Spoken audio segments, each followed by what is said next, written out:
Parce que la Bible nous enseigne l'amour. Et je crois que l'une des choses dont notre société a le plus besoin, premièrement, c'est d'abord de l'amour. Pour ne pas se compromettre. Je crois que l'une des choses qui nous aide, qui aide beaucoup les chrétiens à ne pas se compromettre, je dirais même nous les chrétiens à ne pas se compromettre, c'est premièrement le Saint-Esprit. Nous ne pouvons rien faire sans le Saint-Esprit. Et c'est cet esprit-là qui nous communique la volonté de pouvoir faire ce qui lui plaît. Parce que la Bible dira ceci, c'est lui qui crée en nous le vouloir et le faire. Si une épreuve vient, ça veut dire que Dieu nous a jugés dignes de pouvoir remporter cette épreuve-là. L'intervention de l'État dans le fait de vouloir un peu contrôler ce genre de choses, c'est pas mauvais. Pour moi, c'est pas mauvais. C'est dans le sens vraiment de bien réglementer certaines choses. Parce que une nation qui n'a pas des règles, vraiment, ça ne sert à rien. Et ça dans le sens vraiment de bien réglementer ces choses. Mais je dirais aussi que le fait de créer peut-être une assemblée découle parfois d'une vision profonde que Dieu a placée dans notre cœur pour répondre à un besoin particulier. Suivre Dieu, c'est pas une randonnée. C'est abandonner certaines choses, c'est abandonner certaines habitudes. Et c'est renoncer à soi-même pour se changer chaque jour de sa croix. Alors, il a la capacité de faire tout de lui-même. Mais cependant, il choisit quand même de passer par les hommes pour pouvoir accomplir des choses extraordinaires. Je me dis souvent, il pouvait marcher sur l'eau seul. Mais Pierre s'est mis à marcher aussi sur l'eau. Il pouvait partir, il terrasse Goliath par un coup de tonnerre ou quoi que ce soit. Mais il a choisi un petit garçon de 17 ans qui a pris sur une pierre et qui a terrassé Goliath. Vous vous rendez compte qu'en fait, Dieu, c'est un être tellement relationnel qui veut faire participer l'homme à sa gloire. Salut la Seven Family, j'espère que vous vous portez bien. Quant à moi, je vais bien. Alors, le plaisir est toujours renouvelé pour moi de vous présenter ce tout nouvel épisode de notre podcast. Alors, comme toujours, nous débattons, nous réfléchissons et puis nous avançons. Aujourd'hui, nous parlons de religion. Et pour le faire, comme toujours, j'ai ici avec moi, sur ce plateau, un missionnaire, un évangéliste du mouvement Campus pour Christ. Je vais tout de suite vous présenter monsieur Ngefang Steve. Salut Ngefang. Salut Élisée. Alors, comment tu vas mon frère? Je vais très bien, merci. Comment se porte le mouvement Campus pour Christ? Le mouvement Campus pour Christ se porte très bien jusqu'ici. Et quelles sont les missions, les actions de Campus pour Christ? C'est vrai que c'est la question assez vague, mais je pourrais dire ceci. Campus pour Christ, c'est un mouvement d'évangélisation et de discipulat. Ce qui fait en sorte que nous travaillons dans plusieurs aspects. Nous avons plusieurs départements qui travaillent à aider à accomplir cette vision qui est de bâtir des mouvements spirituels partout, afin que chacun connaisse quelqu'un qui suit réellement Jésus-Christ. Alors, Campus pour Christ, quand on parle de Christ, on ne fait pas la différenciation. Campus pour Christ prend les chrétiens de toutes les congrégations. Oui, effectivement, parce que nous sommes inter-ecclésiastiques, nous travaillons avec plusieurs églises dans l'optique d'aider à accomplir l'ordre suprême de notre Seigneur Jésus-Christ qui est tiré de Matthieu 28, de verset 19. Allez, faites de toutes les nations les disciples. Alors, ça veut dire que la mission du Campus pour Christ est une mission louable. Oui. Ok, d'accord. Bon, sans plus tarder, aujourd'hui, vous allez nous édifier sur un thème qui est déjà connu de tous, le rôle du chrétien au sein de la société. D'accord. Le thème, il vous paraît digeste Ouais. ou assez approprié? Je crois que oui. Et vous vous sentez dans les dispositions de pouvoir nous éclaircir avec aisance? Je crois que je donnerai mes opinions et mes points de vue de façon simple et de façon authentique. Alors, sans plus tarder, dites-nous, quel est l'impact premier d'un chrétien au sein d'une société? L'impact premier d'un chrétien au sein d'une société. Je dirais que la première des choses, c'est d'abord de s'identifier premièrement à la société dans laquelle il se trouve, de ne pas régner celle-là. Mais cependant, prendre les positions qui vont plutôt aider la société à se développer, parce que la Bible nous enseigne l'amour. Et je crois que l'une des choses dont notre société a le plus besoin, premièrement, c'est d'abord de l'amour. Avec toutes les divisions que nous sommes en train de voir, c'est pas vraiment louable. Le chrétien a donc ce devoir-là d'apporter de l'amour, particulièrement l'amour de Dieu, aux personnes qui n'en ont pas encore. Oui. L'amour, juste l'amour. Je crois que la première des choses, c'est d'abord là. C'est d'abord l'amour. Et ensuite, est-ce qu'il y a d'autres actions parallèles? C'est premièrement l'amour. Pourquoi? J'insiste beaucoup plus sur l'amour parce que le cœur est à la base de toute chose. Parce que si le cœur n'est pas transformé, les personnes auront tendance à vouloir faire les choses juste pour faire. Et on va toujours se retrouver avec... Les actions seront édulcorées. Avec des actions qui n'en valent vraiment pas la peine. Parce que si vous vous rendez bien compte, le problème en fait de l'homme, c'est d'abord un problème du cœur. C'est un problème d'éducation et c'est un problème qui renvoie beaucoup plus à l'âme. Parfois, il y a des blessures que des personnes ont expérimentées et c'est comme ça qu'on peut se retrouver, par exemple, avec un enseignant qui peut décharger sa colère sur un élève. Pourtant, ce sont des blessures qu'il a eu accumulées par le passé qui l'amènent à réagir comme ça. Or, la Bible nous parle d'amour et nous parle de libération, nous parle d'un Dieu qui aime.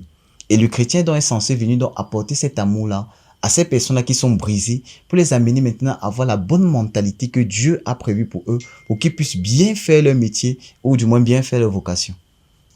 Alors, dites-nous, pendant vos tournées missionnaires, lorsque vous êtes en évangélisation, comment est-ce que vous parvenez à ébriefer le jeune chrétien qui peut se retrouver dans un milieu professionnel ou scolaire, du moins toutes les sphères de la société? Comment est-ce que vous l'éduquez à maintenir sa chrétienté face aux défis de la société, face aux mauvais regards, parfois des mauvaises appréhensions, peut-être des mauvaises, je dirais, au milieu professionnel. Il arrive que des chrétiens soient sous pression de certaines loges, je sais pas, tout. Comment est-ce qu'un chrétien parvient à maintenir sa chrétienté dans ces milieux hostiles? D'accord, c'est une très belle question, une très bonne question, je dirais même, parce que il y a beaucoup de personnes qui font face généralement à cela. Et je dirais que à Campus pour Christ, nous avons un département qu'on appelle Leader Impact Next. Et c'est un département qui travaille vraiment à équiper les professionnels à mieux vivre leur foi dans le milieu professionnel. Et ce que nous faisons, c'est quoi? C'est que, vu que nous avons déjà eu à gagner des personnes sur les campus, et quand on travaille avec les personnes sur les campus, il y a un curriculum qu'on adapte avec eux et en fonction de la situation dans laquelle ils se trouvent pour pouvoir mieux vivre leur foi dans le milieu étudiantin. Maintenant, lorsqu'ils sont en train de traverser cette phase pour aller peut-être embrayer déjà sur une carrière professionnelle, nous avons un cursus que nous appelons In Transit, qui est un très beau manuel, je dirais un très gros manuel, qui montre un peu la transition du milieu étudiantin au milieu professionnel. Et là, maintenant, on les inculque des valeurs pour qu'ils puissent mieux s'intégrer dans le milieu professionnel et ne pas être des personnes qui ont honte de leur foi ou des personnes qui sont constamment sous pression, qui vivent dans une sorte de dépression qu'il ne faut pas. Mais nous les amenons simplement à vivre leur foi même au milieu du milieu professionnel, simplement en étant authentique, en respectant les autorités, en respectant les autres qui sont établis et aussi en bâtissant des relations. Pas forcément dans le sens de venir au premier abord et de prêcher l'évangile, non, mais de construire d'abord une relation avec des personnes avec lesquelles ils sont. De telle manière quand bien même les enjeux d'une stabilité sociale sont mis en péril. Quand bien même les enjeux d'une stabilité sociale sont mis en péril, je dirais que oui. Parce que Dieu nous enseigne l'amour, Dieu nous enseigne le sacrifice. Et on se rend bien compte que Jésus, lorsqu'il venait sur terre et lorsqu'il partait à la croix, c'était pas quelque chose qui était vraiment facile. Au point où, quand il était au jardin de Gethsémani, il a prié, le sang a commencé à couler parce que la pression était énorme. C'est parfois difficile de pouvoir faire cela, mais c'est ce que le Seigneur nous demande de faire. Qu'est-ce que le jeune chrétien fait donc pour ne pas se compromettre? Pour ne pas se compromettre. Je crois que l'une des choses qui nous aide, qui aide beaucoup les chrétiens à ne pas se compromettre, je dirais même nous les chrétiens à ne pas se compromettre, c'est premièrement le Saint-Esprit. Nous ne pouvons rien faire sans le Saint-Esprit. Et c'est cet esprit-là qui nous communique la volonté de pouvoir faire ce qui lui plaît. Parce que la Bible dira ceci, c'est lui qui crée en nous le vouloir et le faire. Et si c'est lui qui crée en nous ce vouloir et ce faire-là, on n'a pas réellement commencé à s'inquiéter ou à se préoccuper de ce qui va nous arriver, mais on sait que c'est lui qui prend soin de nous et qui nous amènera à surmonter ces difficultés parce qu'il n'y a aucune tentation qui ne survient si c'est qu'il nous est préparé au préalable. Si une épreuve vient, ça veut dire que Dieu nous a jugés dignes de pouvoir remporter cette épreuve-là. Alors, dites-nous, vous en tant que chrétien engagé, depuis combien d'années déjà? Je dirais depuis 2016, je crois, 9 ans. Né de nouveau, baptisé? Oui, né de nouveau, tout ce que vous connaissez là. Alors, ça veut dire que vous êtes aujourd'hui, vous vous présentez aujourd'hui comme un chrétien actif. Ouais. Alors, s'il vous arrivait aujourd'hui d'avoir le choix de faire un don, d'apporter une aide à une association, cela peut être une église ou un orphelinat, où choisirez-vous de faire ce don? C'est une très belle question. Et je dirais que tout dépendra réellement de la direction que le Saint-Esprit m'orientera. Parce que, étant chrétien, c'est plus comme si c'était moi qui dirigeais forcément ma vie, mais je la soumets à la Seigneurie de Christ. Et la Bible déclare que ne vous enivrez pas de vin, c'est de la débauche, mais soyez au contraire remplis du Saint-Esprit. Et lorsqu'on parle d'être rempli du Saint-Esprit, c'est être dirigé et rendu puissant par le Saint-Esprit. Et la première phrase parle de diriger. Donc c'est bien d'avoir d'abord les directives du Saint-Esprit parfois avant de prendre une décision. Alors, ça veut dire que vous allez tourner votre choix vers l'attente d'une prophétie ou d'une révélation. D'une réponse simplement qui vient de Dieu et d'une orientation. Vous nous disiez tout à l'heure, vous nous parliez de l'amour, l'amour du chrétien. Alors, étant revêtu de cet amour, est-ce qu'à base de cet amour, vous ne pourriez pas faire un choix de vous-même? Pourquoi attendre une révélation? Si vraiment que je fasse un choix, je crois que je donnerais aux deux. Aux deux. Mais si vous n'en aviez que la possibilité d'en faire? Si je n'avais que la possibilité d'en faire un. Là, c'est une question très, très compliquée. Je ne sais pas honnêtement ce que je ferais. C'est pour ça que je vous ai dit, je préférerais prier et avoir les orientations de Dieu. Dites-nous, que pensez-vous du mariage religieux? Du mariage religieux? Oui. C'est une très bonne question parce que le mariage religieux est-il biblique? C'est biblique parce que dans Genèse 2, le verset 24, c'est Adam qui dit que l'homme quittera son père et sa mère et s'attachera à sa femme. Et c'était en présence de Dieu. Parce que quand il disait ça, Dieu n'était pas loin. Dieu était juste là puisque Dieu avait fait amener Ève devant lui. Il y a une controverse qui se passe autour de ce mariage. Donc, essayez de comprendre un peu l'importance capitale qui se trouve sur cette question. Je comprends. Et je dirais simplement que Dieu n'est pas contre les mariages religieux. C'est juste se présenter et dire, se présenter devant une autorité spirituelle. Et affirmer que, en fait, nous nous unissons devant Dieu et aussi devant les hommes. Mais nous ne négligeons pas l'aspect civil. Parce que toute personne est soumise à la loi et la Bible nous fait clairement comprendre que nous ne devons pas mépriser les autorités que Dieu a lui-même établies. Donc, en dehors même du mariage religieux, c'est-à-dire à l'église, même au village, nous devons toujours continuer à faire les mariages civils. Parce que c'est ça que l'État reconnaît. Alors, donc, c'est cette polémique, on doit la taire. Si je comprends bien, le mariage religieux est biblique, non seulement biblique, et il est d'une importance capitale pour le chrétien. De se marier forcément à l'église. Est-ce qu'il apparaît comme une condition sine qua non de la notoriété ou la validation d'un mariage? Je ne dirais pas trop validation, mais je dirais plutôt honneur et reconnaissance. Oui, reconnaissance. Reconnaissance à Dieu qui nous a mis sous l'autorité de quelqu'un, ou qui nous a permis de grandir dans une famille spirituelle, pour nous amener davantage à reconnaître non seulement leurs valeurs, mais à leur faire participer à ce bonheur que nous aussi nous sommes en train d'éprouver. D'accord. Alors, expliquez-moi un peu.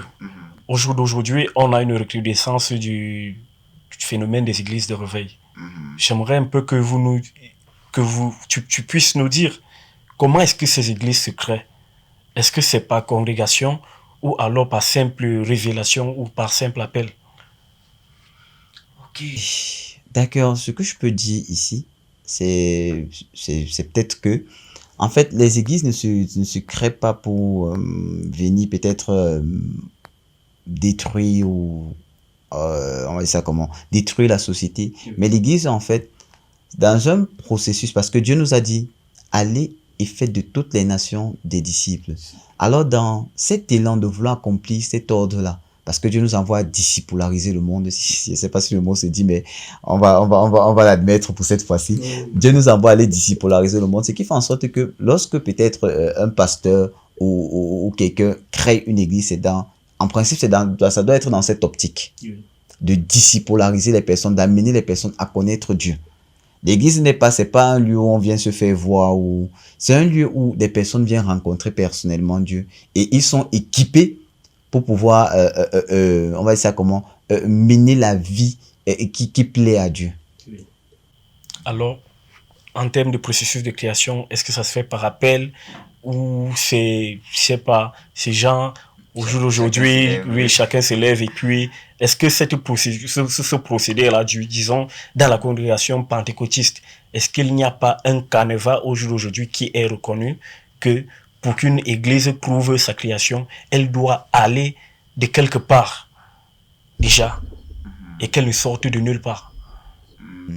Je crois que l'État a mis des mesures sur pied pour pouvoir valider maintenant certaines congrégations. Et je crois que ces mesures sont aussi bonnes. Parce que, honnêtement parlant, il y a des bons biais, mais il y a aussi parfois des faux biais. Et je me dis que l'intervention de l'État dans le fait de vouloir un peu contrôler ce genre de choses, c'est pas mauvais. Pour moi, c'est pas mauvais. C'est dans le sens vraiment de bien réglementer certaines choses, parce que une nation qui n'a pas de règles, vraiment, ça ne sert à rien. Et c'est dans le sens vraiment de bien réglementer ces choses. Mais je dirais aussi que le fait de créer peut-être une assemblée découle parfois d'une vision profonde que Dieu a placée dans notre cœur pour répondre à un besoin particulier.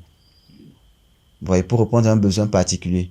Maintenant, ça peut être l'ambition de la personne qui peut être mauvaise et qui crée certaines choses dans le but du... Oui, et ça crée certaines polémiques. Mais sinon, au préalable, l'Église n'est pas là pour créer la polémique, mais elle est là en principe pour répondre à certains besoins précis de l'homme. Alors, puisque vous avez embrayé le cas de la régularité des églises, est-ce que vous pensez qu'une église clandestine, est-ce que vous pensez que Dieu peut résider dans une église clandestine? Dans une église clandestine. On peut avoir créé une église, on peut avoir mis la charrue avant les bœufs, c'est-à-dire créer une église sans toutefois d'abord mettre un accent sur la documentation légale qui va avec la création. C'est-à-dire on met sur pied l'église, elle se met à fonctionner et elle est illégale aux yeux de l'État en place. Elle est illégale. Est-ce que vous pensez vraiment que dans ces conditions, Dieu peut agir dans une telle assemblée? La question est assez... Est-ce qu'elles sont pléthoriques? Elle est assez ambiguë. Je dirais plutôt ceci. Dieu peut agir et dans la mesure où ça vient réellement, premièrement, de lui, mais pas que la personne est créée, et pas que la personne reste dans la clandestinité, mais qui se mette en règle avec l'État. Oui, qui se mette en règle avec l'État. Maintenant, ça dépend maintenant du message aussi prêché. Parce que si le message amène des personnes à rencontrer personnellement Christ et focalise la prédication autour de la personne de Christ, je crois que Dieu fera en sorte que même si quoi que se passe, les personnes puissent légaliser l'église, parce que Dieu ne fonctionne pas dans le désordre. D'accord, donc c'est entendu. Ça veut dire que est-ce qu'au jour d'aujourd'hui, pendant cette séance, vous pouvez exhorter les chrétiens que lorsqu'ils vont dans une assemblée ou lorsqu'ils sont conduits dans une assemblée, qu'est-ce qu'il y a lieu de contrôler, surtout en cette période où il y a tellement de controverses, de polémiques? Est-ce qu'il y a lieu de s'assurer d'abord qu'une assemblée soit légalement connue par l'État, ou alors la priorité sur la révélation ou l'appel vers une assemblée? Je dirais qu'il faudrait mettre tout ça en jeu. Ça ne doit pas juste être une affaire de révélation ou une affaire de contrôle de l'État, mais tout ça doit aller de pair. C'est-à-dire contrôler que effectivement l'assemblée est légale, je suis en train de fonctionner normalement selon les règles régies par l'État. Et aussi, est-ce que Dieu m'attend réellement aussi dans cette assemblée-là? Parce qu'il y a beaucoup de personnes qui partent dans les assemblées et après qui ressortent détruits. Qui ressortent franchement détruits. Oh, c'était peut-être pas là forcément que Dieu t'attendait, parce que le message peut-être à prêcher là-bas, en fait, n'est pas ce qui correspond vraiment à toi pour le moment. Donc, ce qui fait en sorte qu'on a beaucoup de personnes, je vais dire parfois, qui sont très déséquilibrées. Parlant des cas de destruction de certains fidèles au sein des assemblées, on est d'accord qu'au jour d'aujourd'hui, l'Église, certaines églises, je dirais, sans toutefois vouloir citer, ont été au cœur de certaines controverses, notamment les litiges fonciers, les séparations des familles, qui sont même les cas les plus répandus. Les séparations des familles à cause de certaines choses qui se disent sur tel ou tel membre de certaines familles. Alors, quel est le regard que vous faites de ces églises-là? Est-ce que ces églises sont dans leur rôle? Ou alors, je ne sais pas. Je dirais simplement qu'ils ne remplissent pas vraiment la mission pour laquelle Dieu les a appelés. Parce que lorsque Dieu parle et qu'il est venu créer, c'est vrai qu'il y a ce verset-là qui vient beaucoup et qui est peut-être un peu mal compris. Lorsqu'il dit qu'il est venu créer la division entre un père et son fils, entre une mère et sa fille, là-bas, il s'agit beaucoup plus on va dire ça comment, de l'engagement que tu as avec Dieu. Parce que suivre Dieu, ce n'est pas une randonnée. c'est abandonner certaines choses, c'est abandonner certaines habitudes et c'est renoncer à soi-même pour se changer chaque jour de sa croix. Maintenant, si le motif de la séparation entre un père et un fils n'est pas purement, on va dire ça comment, n'est pas beaucoup plus basé sur sa foi, c'est-à-dire le père n'a pas demandé qu'il fasse quelque chose qui est contraire à sa foi, alors il n'y a pas lieu qu'il y ait division. Mais si on a demandé à quelque chose qui si on a demandé à la personne de faire quelque chose qui est contraire à la foi qu'il est en train de proclamer, alors il risque d'avoir division, parce que là ça ne respecte plus le carnaval dans lequel ça ne respecte plus le carnaval dans lequel Dieu l'a établi, ou du moins selon la parole de Dieu. Donc ce qui veut dire que même une révélation, une pseudo-révélation qui vient à diviser une famille ne vient pas de Dieu. Pas forcément, non, pas du tout. Ou elle a été mal exploitée par... Ou elle a simplement été mal expliquée, oui, ou soit mal exploitée. La personne n'a pas bien compris. Oui. Parce que rendez-vous compte que Dieu, et je crois que c'est dans le livre de Timothée, l'apôtre Paul dit que celui qui n'a pas soin de sa famille est pire qu'un infidèle. C'est l'apôtre Paul qui dit ça, mais si effectivement Dieu est venu pour diviser les familles, comment est-ce que ça peut être écrit dans la Bible que celui qui n'a pas soin de sa famille est pire qu'un infidèle? C'est bizarre. Oui. Or, Dieu d'abord, c'est quelqu'un qui aime premièrement la famille. C'est un être relationnel. Parce que si vous vous rendez bien compte, Dieu dans sa façon d'agir, c'est parfois stupéfiant. Parce qu'il a la capacité de faire tout lui-même. Il a la capacité de faire tout de lui-même. Mais cependant, il choisit quand même de passer par les hommes pour pouvoir accomplir des choses extraordinaires. Je me dis souvent, il pouvait marcher sur l'eau seul. Mais Pierre s'est mis à marcher aussi sur l'eau. Il pouvait partir, il terrasse Goliath par un coup de tonnerre ou quoi que ce soit. Mais il a choisi un petit garçon de 17 ans qui a pris sur une pierre et qui a terrassé Goliath. Vous vous rendez compte qu'en fait, Dieu, c'est un être tellement relationnel qui veut faire participer l'homme à sa gloire. Il a dit dans le livre de Jean qu'il a tant aimé son fils unique. Tant aimé le monde, qu'il a donné son fils unique, afin que quiconque croit en lui ne périsse pas, mais qu'il ait la vie éternelle. Ça veut dire, l'amour que Dieu a pour nous est tellement extravagant, est tellement extraordinaire, que je ne crois pas qu'un Dieu qui nous aime autant voudrait que nous soyons séparés de notre famille pour des mauvaises raisons. Je me dis simplement que à un moment donné, on va dire ça comment, faudrait que les personnes deviennent un peu plus matures. Oui, c'est beaucoup plus une affaire de maturité. Donc, un appel à la gestion des prophéties, des révélations, comment les transmettre. C'est tout ce canal-là qu'il faut pouvoir contrôler aujourd'hui pour ne plus apparaître dans des polémiques, des séparations et des divisions des familles. Cela ne vient pas de Dieu. Non, ça ne vient pas de Dieu. D'accord. Alors, restons toujours dans l'église.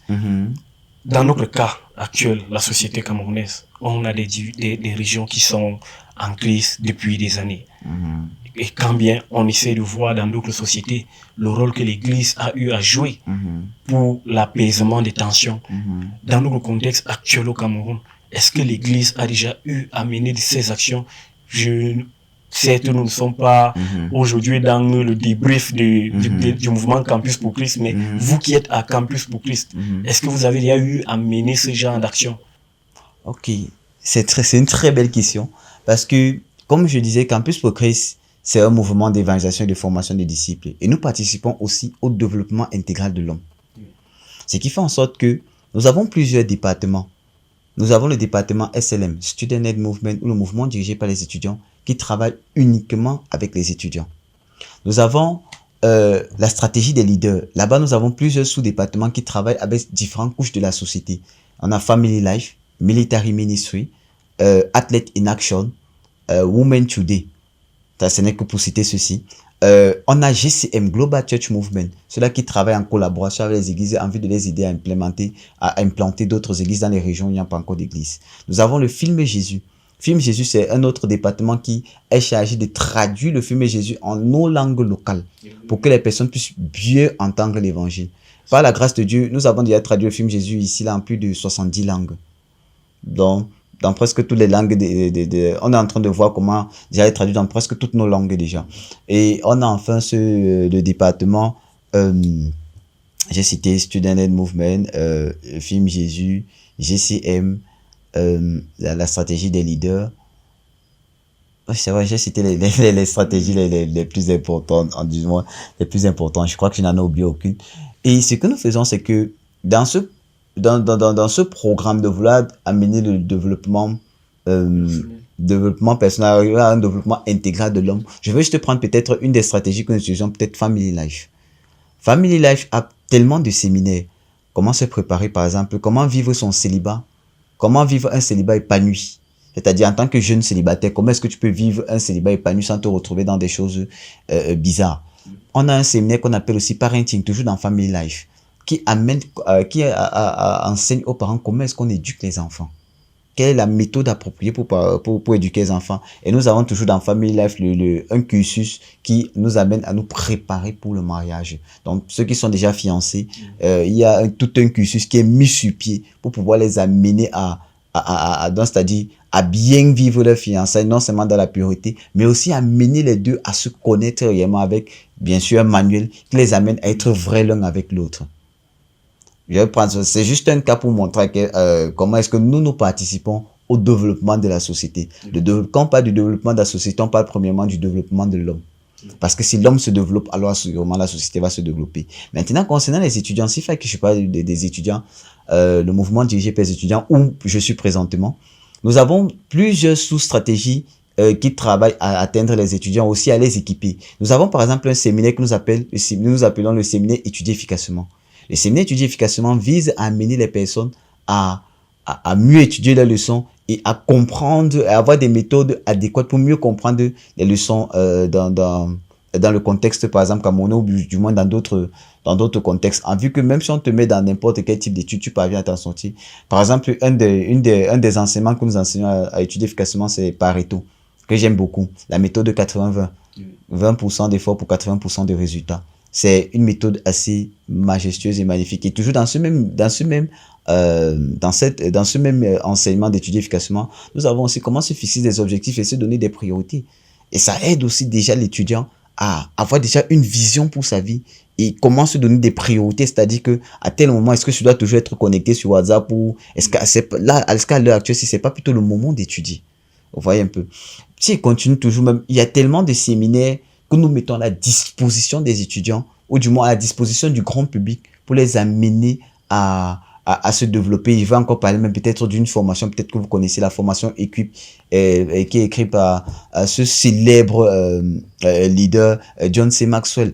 Par la grâce de Dieu, nous sommes en partenariat avec lui. Et ce qui fait en sorte que nous amenons aussi des personnes qui aimeraient développer leur leadership à pouvoir faire cette formation. Alors, puisque vous avez pris le cas des enseignants, parce qu'apparemment, en fait, comme le nom le dit, campus pour Christ, oui. Voilà, campus. Quand on parle de campus, ça veut dire généralement, voilà, les étudiants et tout. Campus pour Christ est présent dans toutes les 10 régions du Cameroun. Certainement. Pas encore. Nous sommes présents présentement dans 8 régions. Oui. Il reste encore l'Est et le Sud, dans lesquels nous ne sommes pas encore. Ok. Ça veut dire que vous êtes présent à l'extrême nord, vous êtes présent dans les 2 régions anglophones. Oui. Voilà. Et présentement, quelles sont les actions?